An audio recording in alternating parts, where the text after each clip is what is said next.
ಸ್ವಾಗತ ಸುಸ್ವಾಗತ.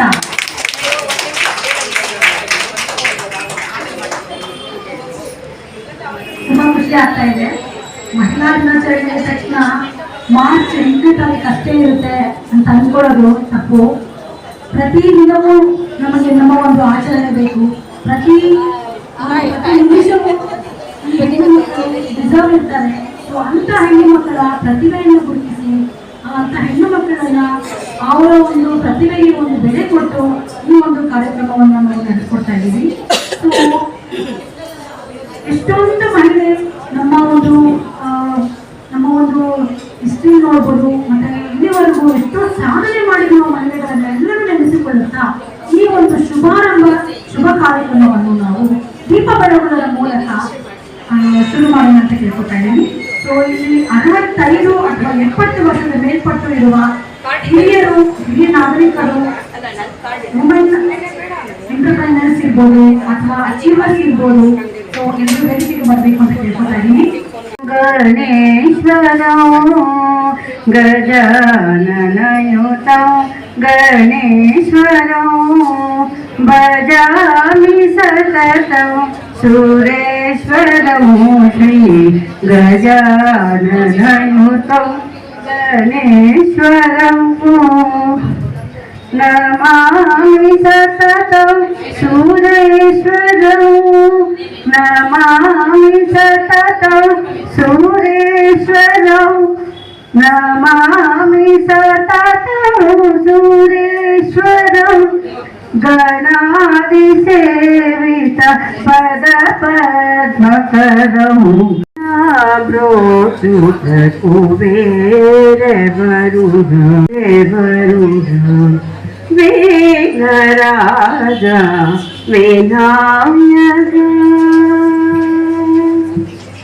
ಅನಾಥರಂದು ನೋವರಾಗ ವಿನಾಯಕ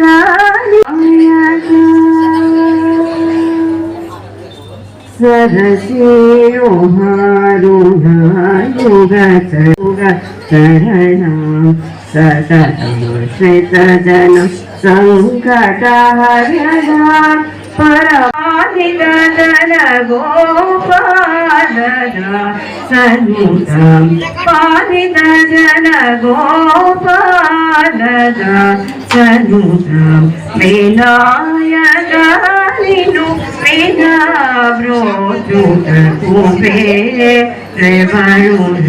ಕುಬೇರವಳು ಹಡದು ಜೋಕ್ಯ ಮಾಡಿದವಳು ತಾಯಿಯಲ್ಲವೇ ನಮ್ಮ ತಾಯಿಯಲ್ಲವೇ ನಮ್ಮನ್ನು ಹಡೆದವಳು ಹಡದು ಜೋಕ್ಯ ಮಾಡಿದವಳು ತಾಯಿಯಲ್ಲವೇ ನಮ್ಮ ತಾಯಿಯಲ್ಲವೇ ರನ ಜೋ ಚಿನ್ನ ಜೋ ರನ ಜೋ ಚಿನ್ನ ಜೋ ಚಿನ್ನ ಜೋ ಜೋ ಎಂದು ಜೋಗುಳ ಪಾಡಿದವಳು ತಾಯಿಯಲ್ಲವೇ. ಒಂದು ಹೆಣ್ಣು ಮೊದಲಿಗೆ ಒಂದು ಪ್ರೀತಿಯ ಮಗಳಾಗಿ, ಒಂದು ತಾಯಿಯಾಗಿ, ಹಾಗೆ ಮುದ್ದಾದ ಸಹೋದರಿಯಾಗಿ ತಮ್ಮ ಎಲ್ಲ ಕಾರ್ಯವನ್ನು ನಿರ್ವಹಿಸುವ ಒಂದು ವಿವಿಧ ರೀತಿಯಲ್ಲಿ ಎಲ್ಲ ಅವರ ಒಂದು ಪಾತ್ರವನ್ನು ನಿಭಾಯಿಸುವ ಎಲ್ಲ ಹೆಣ್ಣು ಮಕ್ಕಳಿಗೂ ನನ್ನ ಕಡೆಯಿಂದ ಪ್ರೀತಿಯ ಇಂಟರ್ನ್ಯಾಷನಲ್ ವುಮೆನ್ಸ್ ಡೇ, ಅಂತಾರಾಷ್ಟ್ರೀಯ ಮಹಿಳಾ ದಿನಾಚರಣೆಯ ಶುಭಾಶಯಗಳು. ಮತ್ತೊಮ್ಮೆ ನಮ್ಮ ಪ್ರೀತಿಯ ಕರೆಗೆ ಹೋಗೊಟ್ಟು ಮುಖ್ಯ ಅತಿಥಿಗಳಾಗಿ ಆಗಮಿಸಿರುವ ಮಂಜುಳಾ ಕಿರಣ್ ಮೇಡಮ್ ಅವರು ನಮ್ಮ ಕಾರ್ಯಕ್ರಮಕ್ಕೆ ಆಗಮಿಸುವುದು ನಮ್ಮೆಲ್ಲರ ಭಾಗ್ಯ ಅಂದ್ಕೊಳ್ತೀವಿ. Thank you so much madam. ದಯವಿಟ್ಟು ಮಾತೆಯರು, ಸಹೋದರಿಯರು, ಅಕ್ಕ ತಂಗಿಯರು ಸೈಲೆಂಟ್ ಆಗಿ ಕೂತ್ಕೋಬೇಕು. ಇದು ಫಿಶ್ ಮಾರ್ಕೆಟ್ ಅಲ್ಲ, ಒಂದು ಸಮಾರಂಭನ ಆಚರಣೆ ಮಾಡೋದಕ್ಕೆ ಅಂತ ಬಂದಿದ್ದೀರಾ. ಅವರೆಲ್ಲ ತುಂಬಾ ಕಷ್ಟಪಟ್ಟು ಮಾಡ್ತಾ ಇದ್ದಾರೆ. ನೀವಲ್ಲಿ ಕುತ್ಕೊಂಡು ಮಾತಾಡ್ತಾ ಇದ್ರೆ ಇಲ್ಲಿ ಏನ್ ನಡೀತಿದೆ ಅನ್ನೋದೇ ಯಾರಿಗೂ ಗೊತ್ತಾಗೋದಿಲ್ಲ ಅಂತ ಇಲ್ಲಿ ಸೇರಿದ್ದೀರಾ. ಎಷ್ಟು ಜನಕ್ಕೆ ಗೊತ್ತಾಗೈತಿ? ವಾ ಸೂಪರ್. ಮಾರ್ಚ್ 8ನೇ ತಾರೀಕು ನಾವೆಲ್ಲರೂ ಇಂಟರ್ನ್ಯಾಷನಲ್ ವುಮೆನ್ಸ್ ಡೇ, ಅಂತಾರಾಷ್ಟ್ರೀಯ ಮಹಿಳಾ ದಿನಾಚರಣೆಯನ್ನ ಬಹಳ ವಿಜೃಂಭಣೆಯಿಂದ ಆಚರಿಸಿದ್ದೀವಿ. ಏನಿದು ಮಹಿಳಾ ದಿನಾಚರಣೆ ಅಂದ್ರೆ ಹೆಣ್ಣಿನ ಸಾಧನೆಯನ್ನು ಕುರಿತು ಮೆಚ್ಚುಗೆಯನ್ನು ಕೊಡುವಂತಹ ಒಂದು ಸಮಾರಂಭ. ನಿಮ್ಮಲ್ಲಿ ಎಷ್ಟು ಜನ ಕೆಲಸ ಮಾಡ್ತಾ ಇದ್ದೀರಾ? ಅಂದ್ರೆ ಅವ್ರ ಮನೇಲಿ ಕೆಲಸ ಮಾಡೋರು ಕೆಲಸನೇ, ಅಫ್ಕೋರ್ಸ್. ಗೃಹಿಣಿಯರು ಎಷ್ಟು ಜನ ಇದ್ದೀರಾ? ಎರಡು ಕಡೆ ಕೆಲಸ ಮಾಡೋರು ಎಷ್ಟು ಜನ ಇದ್ದೀರಾ? ಕೆಲಸ ಮಾಡೋರು ಕೈ ಎತ್ತಿ. ಹೊರಗಡೆ ಹೋಗಿ ಕೆಲಸ ಮಾಡೋರು ಬಹಳ ಬೆರಳೆಣಿಕೆ. ಯಾಕೆ? ಬೇರೆಯವ್ರಿಗೆಲ್ಲ ಕೆಲಸ ಮಾಡೋದಕ್ಕೆ ಇಂಟ್ರೆಸ್ಟ್ ಇಲ್ವಾ? ಹೊರಗಡೆ ಹೋಗೋದಕ್ಕೆ ಟೈಮ್ ಇಲ್ವಾ? ಸೀರಿಯಲ್ ನೋಡ್ಕೊಂಡು ಬಿಡುವು ಮಾಡ್ಕೊಳ್ಳೋದಕ್ಕೆ ಟೈಮ್ ಇಲ್ವಾ? ಏನ್ ಕಾರಣ? ನೋಡೋಣ, ಮುಂದೆ ನೋಡ್ಕೊಂಡು ಹೋಗೋಣ. ಯತ್ರ ನಾರ್ಯಸ್ತು ಪೂಜ್ಯಂತೆ ರವಂತೆ ತತ್ರ ದೇವತಃ. ಎಲ್ಲಿ ಮಹಿಳೆಯರನ್ನ ಗೌರವಿಸಲಾಗ್ತದೆ ಅಲ್ಲಿ ದೇವತೆಗಳು ನೆಲೆಸಿರ್ತಾರೆ ಸಂತುಷ್ಟದಿಂದ ಅಂತ ಹೇಳ್ತಾರೆ. ನಮ್ಮ ಭಾರತ ದೇಶ ಹೆಣ್ಣಿಗೆ ಒಂದು ವಿಶೇಷವಾದ ಸ್ಥಾನಮಾನವನ್ನ ನೀಡಿದೆ. ಈ ನಾವೇನೀಗ ಅಂತಾರಾಷ್ಟ್ರೀಯ ಮಹಿಳಾ ದಿನಾಚರಣೆ ಅಂತ ಹೇಳ್ಬಿಟ್ಟು ಮಾರ್ಚ್ 8ನೇ ತಾರೀಕು ಆಚರಿಸ್ತೀವಿ. ಇದು ಕೆಲವು ವರ್ಷಗಳ ಹಿಂದೆ ಶುರುವಾಗಿದ್ದಂತ ಒಂದು ಆಂದೋಲನ. ಅಮೆರಿಕದಲ್ಲಿ ಕ್ಲಾರಾ ಅನ್ನೋ ಒಂದು ಹೆಣ್ಣು ಮಗಳು ತಾನು ಕೆಲಸ ಮಾಡ್ತಾ ಇದ್ದ ಒಂದು ಫ್ಯಾಕ್ಟರಿಯಲ್ಲಿ ಹೆಣ್ಣಿಗೆ ಮೂಲಭೂತ ಸೌಕರ್ಯಗಳಿಲ್ಲ, ಅವಳಿಗೆ ಅವಳ ಹಕ್ಕುಗಳನ್ನ ಇಲ್ಲಿ ಕಡ್ಡಾಯ ಮಾಡಲಾಗಿದೆ ಅಂತ ಹೇಳ್ಬಿಟ್ಟು ಒಂದು ಆಂದೋಲನ ಶುರು ಮಾಡ್ತಾರೆ. ಹೆಣ್ಣು ಮಕ್ಕಳಿಗೆ ಒಂದು ಮೂಲಭೂತ ಸೌಕರ್ಯಗಳನ್ನ ಕೊಡಿ, ಹಾಗೆ ಪ್ರೆಗ್ನೆಂಟ್ ವುಮೆನ್ಸ್ಗೆ ರಜಾಗಳ ದಿನಗಳನ್ನ ಕೊಡಿ, ಮೆಡಿಕಲ್ ಸೌಲಭ್ಯಗಳನ್ನ ಕೊಡಿ ಅಂತ ಹೇಳ್ಬಿಟ್ಟು ಫ್ಯಾಕ್ಟರಿ ಓನರ್ ಹತ್ರ ಅವರು ಒಂದು ಆಂದೋಲನ ಶುರು ಮಾಡ್ತಾರೆ. ಅದು ಜಗತ್ತಿನಾದ್ಯಂತ ತುಂಬಾ ದೊಡ್ಡದಾಗಿ ಬೆಳೆದು ಈ ಒಂದು ಮಾರ್ಚ್ 8ನೇ ತಾರೀಕನ್ನ ಆ ಒಂದು ಆಂದೋಲನದ ಒಂದು ದ್ಯೋತಕವಾಗಿ ನಾವು ಅಂತಾರಾಷ್ಟ್ರೀಯ ಮಹಿಳಾ ದಿನಾಚರಣೆ ಅಂತ ಹೇಳ್ಬಿಟ್ಟು, ಅದು ಇಂಗ್ಲಿಷಿಂದ ಇಲ್ಲಿಗೆ ಬಂದಿರೋದು. ಬಟ್ ನಮ್ಮ ದೇಶದಲ್ಲಿ ಆ ಒಂದು ಲಿಂಗ ಸಮಾನತೆ ಅನ್ನೋದನ್ನ ನಮ್ಮೆಲ್ಲರ ಆರಾಧ್ಯ ದೈವ ಪರಮೇಶ್ವರ ಅರ್ಧನಾರೀಶ್ವರನಾಗಿ ನಮಗೆ ಮುಂಚೆಯಿಂದಾನೇ ಕೊಟ್ಬಿಟ್ಟಿದ್ದಾನೆ. ಇಲ್ಲಿ ಲಿಂಗ ಸಮಾನತೆ, ಹೆಣ್ಣು ಗಂಡು, ಗಂಡಿಗಿಂತ ನಾವು ಹೆಣ್ಣು ಕಡಿಮೆ ಇದೀವಿ, ಅಬಲೆ, ಅವೆಲ್ಲ ಈ ರೈಟಿಂಗು ಮತ್ತೆ ನಾವು ಭಾಷಣ ಮಾಡೋದಕ್ಕೆ ಸರಿ. ಆದ್ರೆ ನಮ್ಮಲ್ಲಿ ಸಮಾನತೆ ಮುಂಚೆಯಿಂದನೂ ಇದೆ. ಯಾಕೆಂದ್ರೆ ಅನಾದಿ ಕಾಲದಿಂದನೂ, ಅಂದ್ರೆ ನೀವು ಪುರಾಣ ಕಾಲಕ್ಕೆ ಹೋದ್ರೆ ಗಾರ್ಗಿ ಆಗಿರ್ಬೋದು, ಮೈತ್ರಿ ಆಗಿರ್ಬೋದು, ಸಾವಿತ್ರಿ ಆಗಿರ್ಬೋದು, ಅನುಸೂಯ ಆಗಿರ್ಬೋದು, ಹೀಗೆ ಪುರಾಣ ಕಾಲದಿಂದ ಹೆಣ್ಣು ಮಕ್ಕಳನ್ನ ಹಿಡಿದು ಆನಂತರ ಒನಕೆ ಓಬವ್ವ ಇರ್ಬೋದು, ಕಿತ್ತೂರು ಚೆನ್ನಮ್ಮ ರಾಣಿ ಆಗಿರ್ಬೋದು, ರಾಣಿ ಅಬ್ಬಕ್ಕ ದೇವಿ ಆಗಿರ್ಬೋದು, ಅವರೆಲ್ಲರೂ ಸಮಾನವಾಗಿ ಹೋರಾಡ್ಕೊಂಡು ಬಂದಿದ್ದಾರೆ. ಅದಕ್ಕಿಂತ ಮುಂದೆ ಬಂದ್ರೆ ಸಾಮಾಜಿಕವಾಗಿ ಸಾವಿತ್ರಿಬಾಯಿ ಫುಲೆ, ನೆನ್ನೆ ಏನೋ ಅವ್ರದ್ದು ಜನ್ಮೋತ್ಸವವನ್ನು ನಾವು ಆಚರಣೆ ಮಾಡಿದ್ವಿ. ಅವ್ರು ಕೇಳಿದಿರಾ? ಸಾವಿತ್ರಿಬಾಯಿ ಫುಲೆ ಅನ್ನೋರ ಹೆಸರು ಏನವರು? ಕೈ ಎತ್ತಿರೋರು ಯಾರು ಹೇಳಿ, ಎದ್ದಿಟ್ಕೊಂಡು. ಭಾರತದ ಮೊದಲ ಮಹಿಳಾ ಟೀಚರ್, ಮಹಿಳಾ ಶಿಕ್ಷಕಿ. ಎಕ್ಸಾಕ್ಟ್ಲಿ. ಜೋರಾಗಿ ಒಂದು ಚಪ್ಪಾಳೆ ಬರಲಿ ಮೇಡಮ್ ಅವ್ರಿಗೆ. ಅವ್ರಿಗೆ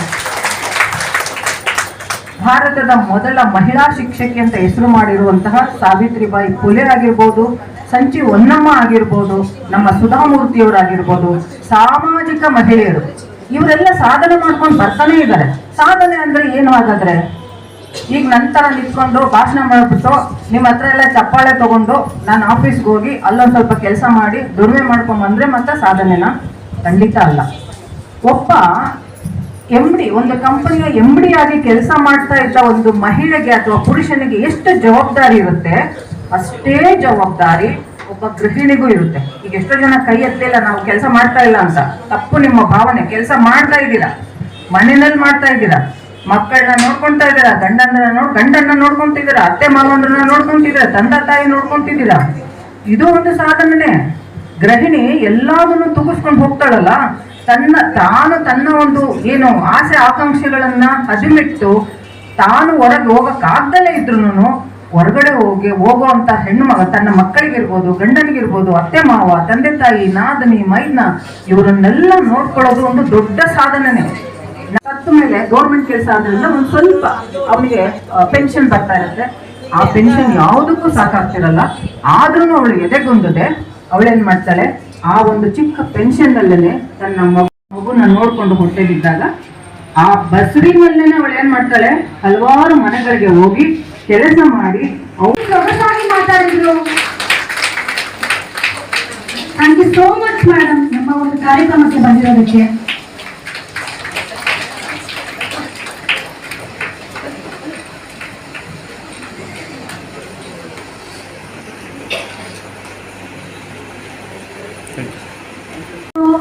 ಅವರಿಗೆ ಫುಲ್ಲು ಗೇಮ್ಸ್ ಆಡಿ ಒಂದು ಗಿಫ್ಟ್ಸ್ ಎಲ್ಲ ಕೊಟ್ಟು ಹೊಟ್ಟೆ ತುಂಬಾ ಊಟ ಹಾಕಿಸ್ಬಿಟ್ರೆ ಸಾಕ?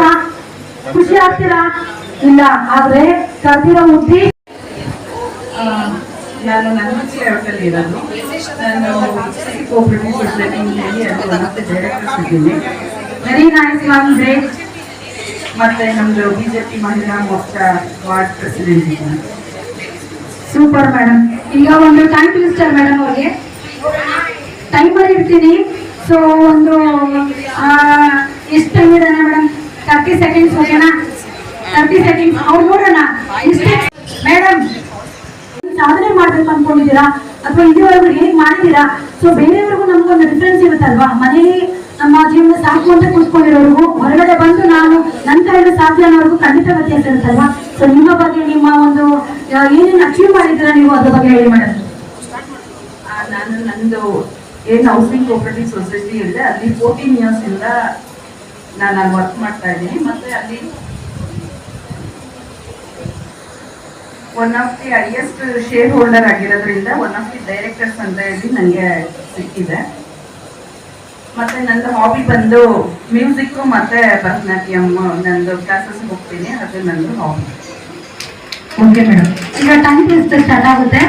ಸೊ ಅದೇನಂದ್ರೆ ಕೆಂಪು ಕುಂಕುಮ ಕಪ್ಪು ಕುಂಕುಮ, ಕೆಂಪು ಕುಂಕುಮ ಕಪ್ಪು ಕುಂಕುಮ, ಕೆಂಪು ಕುಂಕುಮ ಕಪ್ಪು ಕುಂಕುಮ. ಹೀಗೆ ಮೇಡಮ್ ಅವರು ಎಷ್ಟು ಸಾರಿ ಹೇಳ್ತಾರೆ, ಎಷ್ಟು ಕರೆಕ್ಟ್ ಆಗಿ ಹೇಳ್ತಾರೆ ನೋಡೋಣ. ನಾವು ಟೈಮ್ ಸ್ಟಾರ್ಟ್ಸ್.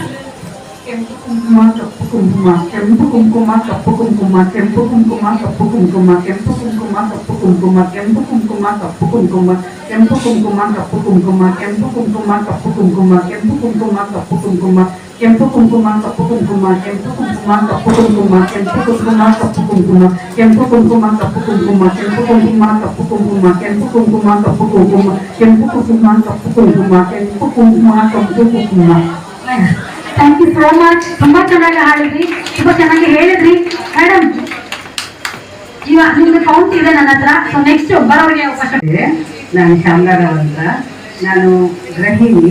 ಬಟ್ ನಮ್ಮ ಮನೆ ಎಲ್ಲ ಸಹಕಾರದಿಂದ ನಾನು ಹೊರಗಡೆ ಎಲ್ಲ ಹೋಗೋದು, ಯಾವುದೇ ಪ್ರೋಗ್ರಾಮ್ ಇದ್ರು ಅಲ್ಲಿ ಅಟೆಂಡ್ ಮಾಡೋದು, ಅಲ್ಲಿ ಏನು ಒಳ್ಳೇದಿದೆ ಅದನ್ನು ನಾನು ಕಲ್ತ್ಕೊಳ್ಳೋದು. ಹಾಗೂ ನನ್ನ ಮನೆಯನ್ನು ನಾನು ಬಾಳಂತನ ಮಾಡಿದ್ದೇನೆ. ನನ್ನ ಸೊಸೈಟಿ ಬಾಳಂತನೂ ನಾನು ಮಾಡಿದ್ದೀನಿ. ಆಮೇಲೆ ಕಷ್ಟದಲ್ಲಿದ್ದವರಿಗೆ ನನ್ನ ಕೈಲಾದ್ದು ಅವ್ರಿಗೆ ಹೆಲ್ಪ್ ಮಾಡೋದು. ಆಮೇಲೆ ಚಿಕ್ಕ ಮಕ್ಕಳಿಗೆ ತಿಳುವಳಿಕೆ ಹೇಳೋದು, ನಮ್ಮ ಸಂಸ್ಕೃತಿ ಬಗ್ಗೆ ಹೇಳೋದು, ನಮ್ಮ ಅದ್ರ ಬಗ್ಗೆ ಎಲ್ಲ ತಿಳಿಸ್ತೇನೆ. ಆಮೇಲೆ ಮಕ್ಕಳಿಗೆ ಹಾಡು ಹೇಳ್ಕೊಡ್ತೇನೆ. ಮನೆಯಲ್ಲಿ ನಾನು ಏನೇ ಇದ್ರು, ಏನೇ ಮನೆ ಹೊರಗೆ ನಾನು ಕಾಲು ಹಾಕಬೇಕಾದ್ರೆ ಫಸ್ಟು ಮನೆಯಲ್ಲಿರುವವರಿಗೆ ಯಾವುದೇ ರೀತಿ ಕೊರತೆ, ಕುಂದು ಕೊರತೆ ಇಲ್ಲದೆ ಅಡಿಗೆ ತಿಂಡಿ ಆಗಿ ಅವರು ನನ್ನನ್ನು ನನಗೆ ಒಂದು ಮಾತು ಹೇಳಿದ ರೀತಿಯಲ್ಲಿ ನಾನು ಮನೆಯಿಂದ ಹೊರಗೋಗ್ತೇನೆ. ಅಷ್ಟು ವ್ಯವಸ್ಥೆ ಮಾಡಿ ಹೋಗ್ತೇನೆ. ಮತ್ತೆ ನಾನು ಒಂದು ಹೇಳಬೇಕು ಅಂದರೆ ಯಾವುದೇ ಒಂದು ಗೃಹಿಣಿ ಆಗಬೇಕು, ಗಂಡನ ತಾಯಿ ಮನೆಯಲ್ಲಿರುವಾಗ ಒಂದು, ಗಂಡನ ಮನೆಯಲ್ಲಿರುವಾಗ ಒಂದು ಅಥವಾ ನಾವು ಅದನ್ನು ಅನುಸರಿಸ್ಕೊಂಡು ಹೋಗಿ ಅತ್ತೆ ಮಾವ ಹಿರಿಯರಿಗೆ ಎಲ್ಲರಿಗೂ ಅವರು ನಮ್ಮಿಂದ ಹೆಚ್ಚಿನ ವಯಸ್ಸಿನವರು ಏನೋ ನಮಗೆ ಕೋಪದಲ್ಲಿ ಹೇಳಿದ್ರು ನಾವು ಅದನ್ನು ಪ್ರೀತಿಯಿಂದ ಸ್ವೀಕಾರ ಮಾಡಿ ಅವರಿಗೆ ವಾಪಸ್ ಉತ್ತರ ಕೊಡಬೇಕು. ಅವರನ್ನು ಒಂದು ಪ್ರೀತಿಯಿಂದ ನಾವು ಇದು ಮಾಡಿದ್ರೆ ವಾಪಸ್ ನಮ್ಮ ಕಡೆನೇ ಬರ್ತಾರೆ ಹೇಳುವಂಥದ್ದನ್ನು ನಾನು ಕಂಡುಕೊಂಡಿದ್ದೇನೆ. ಹಾಗಾಗಿ ನನ್ನ ಸೊಸೈಟಿ ಕೂಡ ನನ್ನ ಸೊಸೈಟಿ ಕೆಲಸದಲ್ಲಿದ್ದಾರೆ, ಅವಳನ್ನು ಕೂಡ ನಾನು ಮನೆಯಿಂದ ಅಡಿಗೆ ಯಾವುದಕ್ಕೂ ನಾನು ಬರಲಿಕ್ಕೆ ಬಿಡುವ. ಕೆಂಪು ಕುಂಕುಮ ಕಪ್ಪು ಕುಂಕುಮ, ಕೆಂಪು ಕುಂಕುಮ ಕಪ್ಪು ಕುಂಕುಮ, ಕೆಂಪು ಕುಂಕುಮ ಕಪ್ಪು ಕುಂಕುಮ, ಕೆಂಪು ಕುಂಕುಮ ಕಪ್ಪು ಕುಂಕುಮ, ಕೆಂಪು ಕುಂಕುಮ ಕಪ್ಪು ಕುಂಕುಮ, ಕೆಂಪು ಕುಂಕುಮ ಕಪ್ಪು ಕುಂಕುಮ, ಕೆಂಪು ಕುಂಕುಮ ಕಪ್ಪು ಕುಂಕುಮ, ಕೆಂಪು ಕುಂಕುಮ ಕಪ್ಪು ಕುಂಕುಮ, ಕೆಂಪು ಕುಂಕುಮ ಕಪ್ಪು ಕುಂಕುಮ, ಕೆಂಪು ಕುಂಕುಮ ಕಪ್ಪು ಕುಂಕುಮ, ಕೆಂಪು ಕುಂಕುಮ ಕಪ್ಪು ಕುಂಕುಮ, ಕೆಂಪು ಕುಂಕುಮ ಕಪ್ಪು ಕುಂಕುಮ, ಕೆಂಪು ಕುಂಕುಮ ಕಪ್ಪು ಕುಂಕುಮ.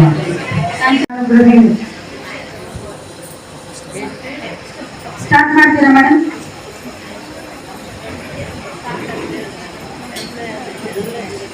ಕೆಂಪು ಕುಂಕುಮ ಕಪ್ಪು ಕುಂಕುಮ, ಕೆಂಪು ಕುಂಕುಮ ಕಪ್ಪು ಕುಂಕುಮ, ಕೆಂಪು ಕುಂಕುಮ ಕಪ್ಪು ಕುಂಕುಮ, ಕೆಂಪು ಕುಂಕುಮ ಕಪ್ಪು ಕುಂಕುಮ, ಕೆಂಪು ಕುಂಕುಮ ಕಪ್ಪು ಕುಂಕುಮ, ಕೆಂಪು ಕುಂಕುಮ ಕಪ್ಪು ಕುಂಕುಮ, ಕೆಂಪು ಕುಂಕುಮ ಕಪ್ಪು ಕುಂಕುಮ, ಕೆಂಪು ಕುಂಕುಮ ಕಪ್ಪು ಕುಂಕುಮ, ಕೆಂಪು ಕುಂಕುಮ ಕಪ್ಪು ಕುಂಕುಮ, ಕೆಂಪು ಕುಂಕುಮ ಕಪ್ಪು ಕುಂಕುಮ, ಕೆಂಪು ಕುಂಕುಮ ಕಪ್ಪು ಕುಂಕುಮ, ಕೆಂಪು ಕುಂಕುಮ ಕಪ್ಪು ಕುಂಕುಮ, ಕೆಂಪು ಕುಂಕುಮ ಕಪ್ಪು ಕುಂಕುಮ ಅಂತ ನಾನು ಗೋಲ್ಮಗ್ಲದಿಂದ ಬಂದಿದ್ದೀನಿ.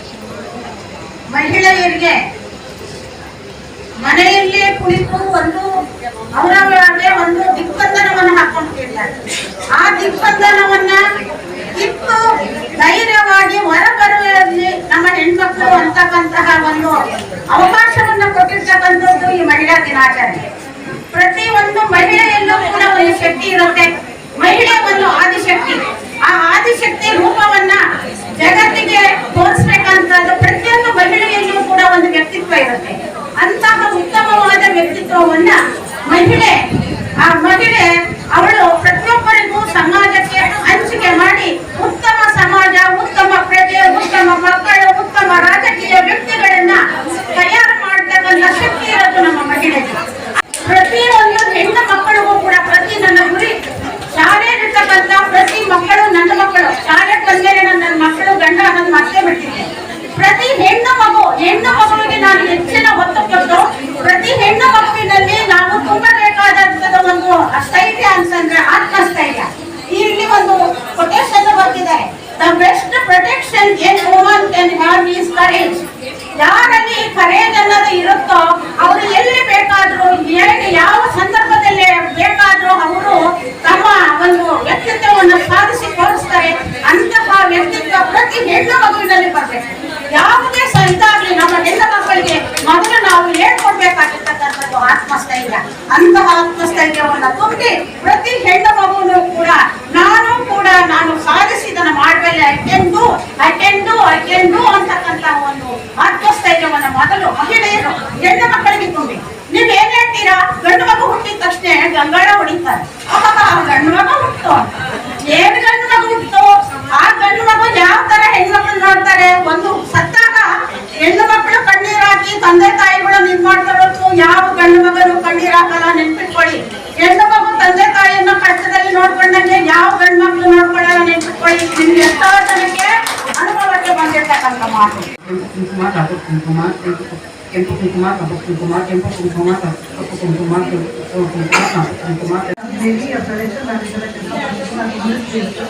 ಯಾರು ಏನೇ ಆಗಿದ್ರು ಅದು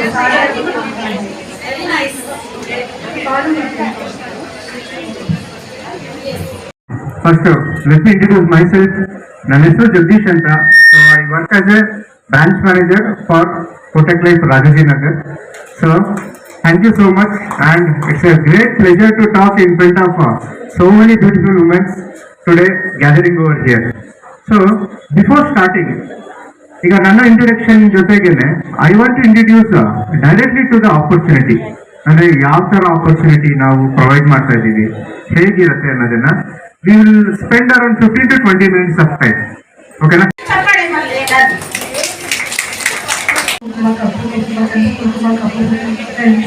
ನಮ್ದು HMT ಲಿಮಿಟೆಡ್ ಇಂದ ನಾವು ಬಂದಿದ್ವಿ. ನಮ್ಮ ಗ್ರೂಪ್ ನವರು ಒಂದು 12 ಜನ ಬಂದಿದ್ದೀವಿ ನಾವು ವುಮೆನ್. ಮೊನ್ನೆ ನಮ್ದು ವುಮೆನ್ಸ್ ಡೇ ಮಾಡಿದಾಗ ಇವರು ಬಂದು ಎಲ್ಲ ರಿಕ್ವೆಸ್ಟ್ ಮಾಡ್ಕೊಂಡಿದ್ದಕ್ಕೆ ಇವತ್ತು ನಾವೆಲ್ಲ ಬಂದಿದ್ದೀವಿ. ಆಮೇಲೆ ನಾನು HMT ಇಂಟರ್ನ್ಯಾಷನಲ್ ನಲ್ಲಿ ವರ್ಕ್ ಮಾಡ್ತಾ ಇದ್ದೆ as a marketing manager. I rendered 39 years of service.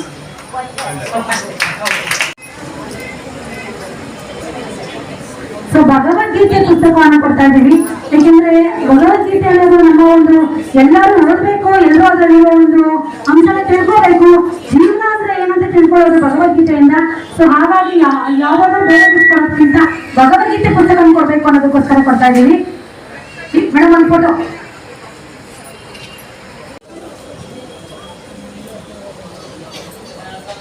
Suma madam ಬನ್ನಿ, ಕುಸುಮಾ ಮೇಡಮ್ ಬನ್ನಿ,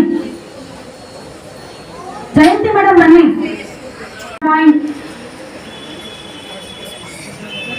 ಸುನಂದಾ ಮೇಡಮ್ ಬನ್ನಿ, ಸುನಂದಾ ಮೇಡಮ್.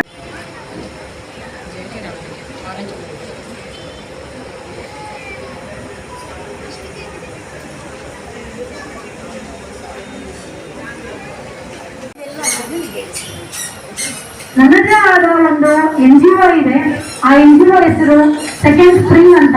ಆ NGO ಸ್ಟಾರ್ಟ್ ಮಾಡಲು ಕಾರಣ ಏನು, ಅದರ ಹಿನ್ನೆಲೆ ಏನು, ಯಾಕೆ ಇಲ್ಲಿ ಬಂದಿದ್ದೀನಿ, ಅದರಿಂದ ನಾನು ಏನ್ ಮಾಡ್ತಾ ಇದ್ದೀನಿ ಅನ್ನೋದ್ರ ಬಗ್ಗೆ ತಿಳಿಸ್ಕೊಡ್ಬೇಕು ಅಂತ ಒಂದು ಕಾತರದಿಂದ ಕಾಯ್ತಾ ಇದ್ದೀನಿ. ನಾನು ಸ್ಟಾರ್ಟಿಂಗು ಶೇಷಾದ್ರಿಪುರಂ ಕಾಲೇಜಲ್ಲಿ ಲೆಕ್ಚರರ್ ಆಗಿ ವರ್ಕ್ ಮಾಡ್ತಾ ಇದ್ದೆ. ಯಾವಾಗಲೂ ಅಷ್ಟೇ ನನಗೆ ಒಂದು ತುಂಬಾ ಆಂಬಿಷಿಯಸ್ ಏನೋ ಒಂದು ಜೀವನದಲ್ಲಿ ಸಾಧಿಸ್ಬೇಕು, ಏನೋ ಒಂದು ನಾನು ಜಗತ್ತಿಗೆ ಕೊಡಬೇಕು, ಸಮಾಜಕ್ಕೆ ಕೊಡಬೇಕು ಅನ್ನೋದು ಚಿಕ್ಕ ವಯಸ್ಸಿಂದಲೇ ಇತ್ತು ನನಗೆ. ಹೇಗೆಂದ್ರೆ ಒಂದು ಸಣ್ಣ ಎಕ್ಸಾಂಪಲ್ ಹೇಳ್ತೀನಿ. ಒಂದು 3rd ಸ್ಟ್ಯಾಂಡರ್ಡ್ ಇರ್ಬೋದು, ಆ 3rd ಸ್ಟ್ಯಾಂಡರ್ಡ್ ಇರ್ಬೇಕಾದ್ರೆ ಒಂದು ಶಾಲೆಯಲ್ಲಿ ಒಂದು ಇನ್ಸಿಡೆಂಟ್ ಆಯಿತು. ಇನ್ಸಿಡೆಂಟ್ ಅಂದ್ರೆ ಒಂದು ಕಾರ್ಯಕ್ರಮ. ಆ ಕಾರ್ಯಕ್ರಮದಲ್ಲಿ ಆಗ ಅಲ್ಲಿರೋ ಒಂದು ಗ್ರೇಟ್ ಪೊಲಿಟಿಷಿಯನ್ ಬಂದಿದ್ರು ಸ್ಕೂಲ್ಗೆ. ಆ ಪೊಲಿಟಿಷಿಯನ್ ಬಂದಾಗ ಏನೋ ಒಂದು ರಾಜಕೀಯ ವ್ಯಕ್ತಿ ಬಂದು ಎಲ್ರಿಗೂ ಮಾತಾಡಿದ್ರು, ಮಕ್ಕಳಿಗೆಲ್ಲ ಮಾತಾಡಿದ್ರು. 3rd ಸ್ಟ್ಯಾಂಡರ್ಡ್, ನಾನು ಅವಾಗ 3ನೇ ಕ್ಲಾಸ್ ಅಷ್ಟೇ. ಒಬ್ಬೊಬ್ಬ ಅಂದ್ರೆ 3ನೇ ಕ್ಲಾಸ್ ಅಂದ್ರೆ 10 ವರ್ಷಕ್ಕಿಂತ ಕಡಿಮೆನೇ ಇರ್ತೀನಿ. ಆಗ ಅಲ್ಲಿ ಬಂದ ಕಾರ್ಯಕ್ರಮದಲ್ಲಿ ಕೇಳ್ತಾ ಇದ್ರು, ನೀವು ಮುಂದೆ ಏನಾಗಬೇಕು ಅನ್ಕೊಂಡಿದ್ದೀರಾ, ಏನ್ ಸಾಧಿಸ್ಬೇಕು ಅನ್ಕೊಂಡಿದ್ದೀರಾ, what you want to become in future ಅಂತ ಕೇಳುವಾಗ ಎಲ್ಲರೂ ಕೂಡ ಎಷ್ಟೊಂದು ಜನ ಡಾಕ್ಟರ್ ಆಗ್ಬೇಕು, ಇಂಜಿನಿಯರ್ ಆಗ್ಬೇಕು, ವಕೀಲ್ ಆಗ್ಬೇಕು, ಹೀಗೆ ಏನೇನೋ ಅವ್ರವ್ರಿಗೆ ಏನೇನು ಆಸೆ ಇರುತ್ತಲ್ಲ, ಆಸೆನೆಲ್ಲ ಹೇಳ್ಕೊಂಡ್ರು. So I am the only one person who rise my hand and ಏನ್ ಹೇಳಿರ್ಬೋದು, ಏನ್ ಆಗ್ಬೇಕು ಅಂತ ಹೇಳಿರ್ಬೋದು. ಏನು ಗೆಸ್, ಯಾರಾದ್ರೂ ಗೆಸ್ ಮಾಡ್ತೀರಾ? ಸಮಾಜ ಸೇವೆ. ಸಮಾಜ ಸೇವೆ ಅಂದ್ರೆ ಅವಾಗ ಏನು ಅಂತ ನನಗೆ ಗೊತ್ತಿಲ್ಲ, ಅದರ ಅರಿವು ಇಲ್ಲ, ಅದ್ರ ಬಗ್ಗೆ ಮಾಹಿತಿ ಇಲ್ಲ, ಅದು ಏನು ಅಂತ. ಇವಾಗ 3ನೇ ಕ್ಲಾಸ್ ಅವ್ರಿಗೆ ನಮ್ಮ ಜನರೇಷನ್ಸ್ ಅಲ್ಲಿ ಎಷ್ಟು ಮಟ್ಟಿಗೆ ಗೊತ್ತಿರುತ್ತೆ ಸಮಾಜ ಸೇವೆ ಅಂದ್ರೆ, ಅಲ್ವಾ? ಸೊ ಆಗ ನನಗೆ ಒಂದೇನೋ ಇನ್ಸ್ಪಿರೇಷನ್, ಟಿವಿ ನೋಡ್ತೀವಿ, ಕೇಳಿಸ್ಕೊತೀವಿ, ದಿನಪತ್ರಿಕೆ ಕೇಳಿಸ್ಕೊತೀವಿ, ಅವ್ರು ಹೇಳ್ತಾರಲ್ಲ, ಆ ಒಂದು ಮಾತು, ಆ ಒಂದು ಬೇಸರ ಇಟ್ಕೊಂಡು ನಾನು ಹೇಳಿದೆ, ನಾನು ಮದರ್ ತೆರೇಸಾ ಆಗ್ಬೇಕು ಅಂತ ಹೇಳಿದೆ. ಸೊ ಹೇಗಂತಂದ್ರೆ ನನ್ನ ಒಂದು 3ನೇ ತರಗತಿನಲ್ಲೇ ನಾನು ಡಿಸೈಡ್ ಮಾಡಿದ್ದೆ, ನಾನು ನನ್ನ ಸಮಾಜಕ್ಕೋಸ್ಕರ ಏನಾದ್ರು ಕೊಡಬೇಕು. ಸುಮ್ಮನೆ ಹುಟ್ಟುತ್ತೀನಿ, ಬದುಕ್ತೀನಿ, ಸಾಯ್ತೀನಿ, ನನ್ನವರೆಗೂ ಇರಬಾರ್ದು, ನಾನೇನ್ ಕೊಡ್ತಾ ಇದ್ದೀನಿ ಸಮಾಜಕ್ಕೆ ಅನ್ನೋದು ಒಂದು ಬಹಳ ಮುಖ್ಯ ಆಗುತ್ತೆ ಅಂತ. ಹಾಗೆ ನಂದು ಎಜುಕೇಶನ್ ಕಂಪ್ಲೀಟ್ ಆಯ್ತು. ಹಾಗೆ ಮದುವೆ ಆಯ್ತು. ಮದುವೆ ಆದ್ಮೇಲೆ ಲೆಕ್ಚರರ್ ಆಗಿ ವರ್ಕ್ ಮಾಡ್ತಾ ಇದ್ದೆ. ಅದು ಆಸ್ ಎ ಪ್ರೊಫೆಷನ್ ಆಗಿ ತುಂಬಾ ಇಷ್ಟಪಡ್ತಾ ಇದೆ ಟೀಚಿಂಗ್ ಅನ್ನ. ಬಿಕಾಸ್ ಒಂದು ವಿದ್ಯಾಭ್ಯಾಸನ ಕೊಟ್ರೆ ಒಬ್ಬರಿಗೆ ಜೀವನ ಕೊಟ್ಟ ಹಾಗೆ. ಸೊ ಆ ಒಂದು ಫೀಲ್ಡ್ ಅಲ್ಲಿ ತುಂಬಾ ಆಸಕ್ತಿ ಇತ್ತು, ಮಾಡ್ತಾ ಇದ್ದೆ. ಆದ್ರೆ ನನಗೆ 3 ಮಕ್ಕಳಾಯ್ತು. 3 ಮಕ್ಕಳಾಗಿದ್ದಕ್ಕೆ ನಮ್ಮ ಒಂದು ಫ್ಯಾಮಿಲಿ ರಿಸ್ಟ್ರಿಕ್ಷನ್ಸ್ ಇತ್ತು. ಹೇಗೆಂದ್ರೆ ಎಲ್ಲರ ಮನೇಲಿ ಇರುತ್ತೆ, ನನಗೆ ಮಾತ್ರ ನಾನು ಒಬ್ಬರೇ ಫೇಸ್ ಮಾಡ್ತಾ ಇಲ್ಲ, ಎಲ್ಲರಿಗೂ ಇರುತ್ತೆ. ಏನಿರುತ್ತೆ ಅಂದ್ರೆ ಏನು ದುಡಿಯೋದು ಬೇಕಾಗಿಲ್ಲ, ಮನೆ ನೋಡ್ಕೋ, ಮಕ್ಕಳನ್ನ ಸಾಕು, ಮಕ್ಕಳನ್ನ ಬೆಳೆಸು, ಒಂದು ಒಳ್ಳೆ ತಾಯಿ ಆಗಿರೋ ಸಾಕು, ಇನ್ನ ಜವಾಬ್ದಾರಿ ಬಹಳ ಇದೆ, ಆ 3 ಮಕ್ಕಳ ಒಂದು ಬೆಳವಣಿಗೆ ತುಂಬಾ ಮುಖ್ಯ ಆಗುತ್ತೆ ಅಂತ ಹೇಳ್ತಾರೆ. ಹಾಗೆ ಫೈನಾನ್ಷಿಯಲ್ ಸ್ಟೆಬಿಲಿಟಿ ಅಥವಾ ಫೈನಾನ್ಷಿಯಲ್ ಪೊಸಿಷನ್ ಅಂತ ನೋಡಿದಾಗ ನಾನು ಹೊರಗಡೆ ಹೋಗಿ ಕೆಲಸ ಮಾಡುವ ಅವಶ್ಯಕತೆ ಇರಲಿಲ್ಲ. ಒಂದು ಒಳ್ಳೆ ಒಂದು ಫ್ಯಾಮಿಲಿ ಬ್ಯಾಕ್ಗ್ರೌಂಡ್, ಒಂದು ವೆಲ್ ಸೆಟಲ್ಡ್ ಫ್ಯಾಮಿಲಿ ಇರೋದ್ರಿಂದ ನಮ್ಮ ಮನೇಲಿ ಏನ್ ಮಾಡಿದ್ರು, ಕೆಲಸ ಏನು ಬೇಕಾಗಿಲ್ಲ, ನಿನ್ ಕೆಲಸ ಬಿಟ್ಬಿಟ್ಟು ಮಕ್ಕಳನ್ನ ನೋಡ್ಕೊಂಡಿರು ಸಾಕು, ದುಡಿಯಕ್ಕೆ ನಾನಿದ್ದೀನಿ, ನಾನ್ ಮಾಡ್ತೀನಿ, ನಾನ್ ಯಾರಿಗೋಸ್ಕರ ಮಾಡ್ತಾ ಇದ್ದೀನಿ, ಸೊ ನೀನ್ ಹೋಗಿ ಸಪ್ರೇಟ್ ಆಗಿ ನಿಂದು ಅಂತ ಮಾಡೋ ಅವಶ್ಯಕತೆ ಇಲ್ಲ ಅಂತ ನಮ್ಮ ಮನೆಯಲ್ಲಿ ಹೇಳಿದ್ರು. ಸೊ ನಾನೇನ್ ಮಾಡ್ಬೇಕು ಅವಾಗ, ಅವರ ಮಾತಿಗೆ ಗೌರವ ಕೊಡಬೇಕು, ಅತ್ತೆ ಮಾವಂದಿರ ಮಾತಿಗೆ ಗೌರವ ಕೊಡಬೇಕು. ಏಕೆಂದ್ರೆ ನಮ್ಮ ಮಕ್ಕಳನ್ನ ಯಾರು ಬೇಕಾದ್ರೂ ಸಾಕ್ಬೋದು, ಹೇಗ್ ಬೇಕಾದ್ರೂ ಬೆಳೀತಾರೆ, ಹೇಗ್ ಬೇಕಾದ್ರೂ ಇರ್ತಾರೆ ಅಲ್ವಾ. ಮಕ್ಕಳನ್ನ ಹೆಂಗ್ ಬೇಕಾದ್ರೆ ಬೆಳೀತಾರೆ, ಒಂದು ಊಟ ಹಾಕಿದ್ರೆ ಸಾಕು, ಅವ್ರ ಪಾಡ್ಕೊಂಡು ಬೆಳೀತಾರೆ. ಆದ್ರೆ ನನ್ನ ಮಕ್ಕಳಿಗೆ ನಾನು ಯಾವ ರೀತಿ ಬೆಳೆಸ್ಬೇಕು, ಅವರಿಗೆ ಎಷ್ಟು ಶಿಸ್ತನ್ನ ಬೆಳೆಸ್ಬೇಕು, ಎಷ್ಟು ಸಂಸ್ಕೃತಿನ ಹೇಳ್ಕೊಡ್ಬೇಕು ಅನ್ನೋದು ನನಗೆ ಇರುತ್ತೆ. ನನಗೆ ಒಂದು ತೃಪ್ತಿ ಇರುತ್ತೆ. ನನ್ನ ಪರವಾಗಿ ಬೇರೆ ಯಾರಾದ್ರೂ ಸಾಕ್ತಾರೆ ಅಂದ್ರೆ ನನಗೆ ಖುಷಿ ಆಗುತ್ತಾ, ಸಮಾಧಾನ ಆಗುತ್ತಾ. ಮಕ್ಕಳಿಗೋಸ್ಕರ ನಾನು ಕೆಲಸನ ತ್ಯಾಗ ಮಾಡೋ ಒಂದು ಪರಿಸ್ಥಿತಿ ಬಂದಿತ್ತು. ತ್ಯಾಗ ಮಾಡಿದ್ರು ಕೂಡ ನನಗೆ ಇನ್ನೂ ಒಂದು ಒಳಗಡೆ ಅನಿಸ್ತಾನೆ ಇತ್ತು, ಅಯ್ಯೋ ಸುಮ್ಮನೆ ಇದೀನೇನೋ, ನಾನು ಕಷ್ಟಪಟ್ಟು ಓದಿದ್ದೀನಿ, ನನಗೂ ಆಗುತ್ತೆ, ನನಗೂ ಎಕ್ಸ್ಪೋಜರ್ಸ್ ಬೇಕು. ಈ 4 ಗೋಡೆ ಮಧ್ಯೆ ಇರೋದು ಬೇಡ, ಅಡುಗೆ ಮನೆಗೆ ಇರೋದು ಬೇಡ, ಮನೆಯೊಳಗಡೆ ನನ್ನ ಜೀವನ ಕಳೆಯೋದು ಬೇಡ, ನನ್ನ ಜೀವ ಹೀಗೆ ಕಳೆಯೋದು ಬೇಡ. ನಾನು ಬರೀ ನನ್ನ ಮನೆಯವರಿಗೆ ಮಾತ್ರ ಅಲ್ಲ, ಜಗತ್ತಿಗೂ ಉಪಯೋಗ ಆಗ್ಬೇಕು ಅನ್ನೋದಕ್ಕೋಸ್ಕರ ತುಂಬಾನೇ ನೋಡ್ತಾ ಇದ್ದೆ, ತುಂಬಾ ಅವಕಾಶಗಳಿಗೆ ನೋಡ್ತಾ ಇದ್ದೆ. ಸೊ ಹಾಗೆ ಮಕ್ಕಳು ಬೆಳೀತಾ ಇದ್ರು. ಮಕ್ಕಳು ಬೆಳೆದು 3 ಮಕ್ಕಳು ಅಂತ ಹೇಳಿದೆ. 3 ಮಕ್ಕಳು ಕೂಡ ತುಂಬಾ ಚೆನ್ನಾಗಿ, ನನಗೆ ಎಷ್ಟು ಖುಷಿ ಆಗುತ್ತಂದ್ರೆ ಅಷ್ಟು ಒಳ್ಳೆ ಮಕ್ಕಳನ್ನ ನಾನು ಪಡೆದಿರೋದಕ್ಕೆ ತುಂಬಾ ಹೆಮ್ಮೆಯಿಂದ ಹೇಳ್ಕೊಳ್ತೀನಿ. ನನಗೆ ಒಂದು 3 kids are like my 3 diamonds ಅಂತ ಅವ್ರಿಗೆ ಹೇಳಕ್ಕೆ ಪದಗಳೇ ಇಲ್ಲ. ಇವತ್ತು ನ್ಯಾಷನಲ್ ಅಂಡ್ ಇಂಟರ್ನ್ಯಾಷನಲ್ ಲೆವೆಲ್ ಅಲ್ಲಿ ನನ್ನ ಮಕ್ಕಳಿದ್ದಾರೆ. ಎಲ್ಲಾ ಒಂದು ಫೀಲ್ಡ್ ಅಲ್ಲೂ ಶೈನ್ ಅಪ್ ಆಗ್ತಾ ಇದ್ದಾರೆ. ಅವ್ರಿಗೆ ನಾನು ಏನ್ ಕೊಡ್ಬೇಕು ಕೊಟ್ಟಾದ್ಮೇಲೆ ಅನ್ನಿಸ್ತು, ಓಕೆ ಸ್ಕೂಲಿಗೆ ಹೋಗ್ತಾರೆ, ಅವ್ರಿಗೆ ಇಂಡಿಪೆಂಡೆಂಟ್ ಆಗಿ ಅವ್ರು ಬೆಳೆದಾಯ್ತು. ಆ ಬೆಳೆದ ನಂತರ ನನಗೆ ಸಿಗುತ್ತಲ್ಲ ಟೈಮು, ಫ್ರೀ ಟೈಮ್ ಸಿಗುತ್ತಲ್ಲ, ಸ್ಕೂಲಿಗೆ ಹೋಗ್ತಾರೆ. ಒಂದು 9 ಗಂಟೆಗೆ ಸ್ಕೂಲಿಗೆ ಹೋದ್ರೆ ಮತ್ತೆ ಸ್ಕೂಲಿಂದ ಬರೋದು ಮುಗಿಸೋದು ಒಂದು 3:30 ಈ ಟೈಮ್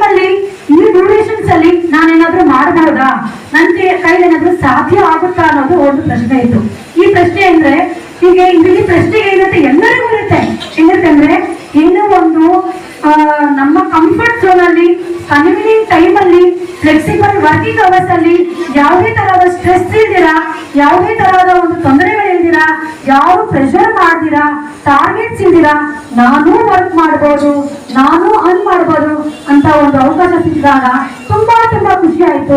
ನನಗೆ ಇದೇ ರೀತಿಯ ಒಂದು ಕಾರ್ಯಕ್ರಮದಲ್ಲಿ ಇದೇ ಒಂದು ಈ ಕಾರ್ಯಕ್ರಮ ನೀವು ಇವತ್ತು ಹೇಗೆ ಅಟೆಂಡ್ ಮಾಡಿದ್ದೀರಾ ಅದೇ ತರ ಒಂದು ಕಾರ್ಯಕ್ರಮಕ್ಕೆ ನನಗೆ ಅವಕಾಶ ಸಿಕ್ಕಿದ್ದು.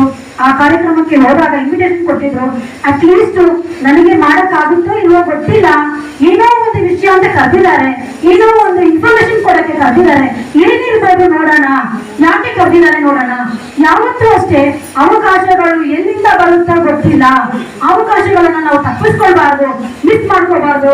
ಅಟ್ಲೀಸ್ಟ್ ನನಗೆ ಅನ್ನ ಕೂಡ ನನ್ನ ಹಾಗೆ ಎಷ್ಟೋ ಜನರಿಗೆ ನಾನು ಶೇರ್ ಮಾಡ್ಬೋದು ಅನ್ನೋ ಒಂದು ಉದ್ದೇಶಕ್ಕೆ ನೀವು ಹೇಗೆ ನಿಮ್ಮ ಒಂದು ಫ್ರೆಂಡ್ಸ್ ಜೊತೆ ಬಂದಿದ್ದೀರಾ, ನೀವು ಹೇಗೆ ನೀವು ಶೇರ್ ಮಾಡ್ಕೊಂಡು ಬಂದಿದ್ದೀರಾ, ಇದೇ ರೀತಿ ಒಂದು ಕಾರ್ಯಕ್ರಮದಲ್ಲಿ ನಾನು ಕೂಡ ಒಂದು ಇದೇ ತರ ಕುತ್ಕೊಂಡು ಪ್ರೋಗ್ರಾಮ್ ಅಟೆಂಡ್ ಮಾಡಿದೆ.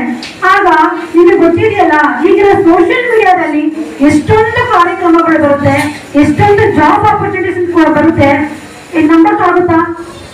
ಫೇಸ್ಬುಕ್ ನೋಡಿ, ಇನ್ಸ್ಟಾಗ್ರಾಮ್ ನೋಡಿ, ಲಿಂಕ್ಡ್ಇನ್ ನೋಡಿ, ವರ್ಕ್ ಫ್ರಮ್ ಹೋಮ್ ಆಪರ್ಚುನಿಟಿ ಸಾವಿರ ಬರ್ತಾ ಇರುತ್ತೆ. ಬಟ್ ಅದೆಲ್ಲ ನಂಬಕ್ಕಾಗುತ್ತಾ? ತುಂಬಾ ಸ್ಕ್ಯಾಮ್ಸ್ ಇರುತ್ತೆ, ತುಂಬಾ ಮೋಸ ಮಾಡ್ತಾರೆ, ತುಂಬಾ ಫೇಕ್ ಕಂಪನೀಸ್ಗಳು ಮುಂದೆ ಬಂದು ನಮ್ಮನ್ನ ಈಗಿರೋ ಒಂದು ಜಗತ್ತು ಯಾರನ್ನು ನಂಬಕ್ಕೆ ಸಾಧ್ಯ ಇಲ್ಲ. ಸೊ ಅದೇ ಥಾಟ್ ನನಗಿದ್ದು. ನಾನು ಕೂಡ ಯಾರೋ ಒಬ್ರು ಹೇಳಿದ ತಕ್ಷಣ ಹೌದಪ್ಪ ಅವ್ರು ಹೇಳ್ತಾ ಇದಾರೆ ನಾನು ಜಾಯಿನ್ ಆಗ್ಬೇಕು ಅನ್ನೋ ಅಷ್ಟು ದೊಡ್ಡದಾಗಿರ್ಲಿಲ್ಲ. ನಾವು ಯೋಚನೆ ಮಾಡ್ತಾ ಇದ್ದೇವೆ ಯಾವ್ದು ಕರೆಕ್ಟು, ಯಾವ್ದು ತಪ್ಪು, ಯಾವ್ದು ಸರಿ ಇದೆ, ಯಾವ್ದು ಆಗುತ್ತೆ, ಯಾವ್ದು ಆಗಲ್ಲ ಅಂತ. ಬನ್ನಿ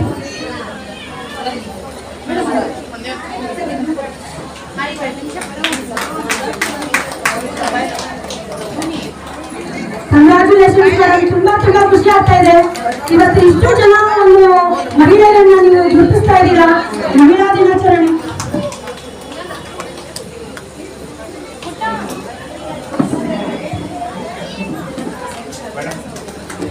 ಬನ್ನಿ ಮೇಡಮ್.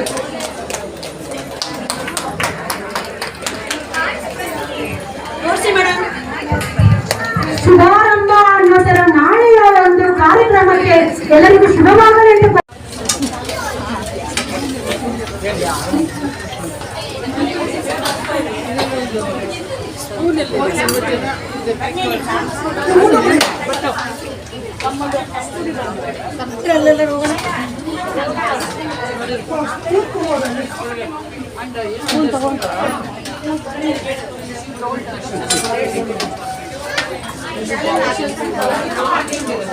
ವಿಷಯ ಮಾಡಿ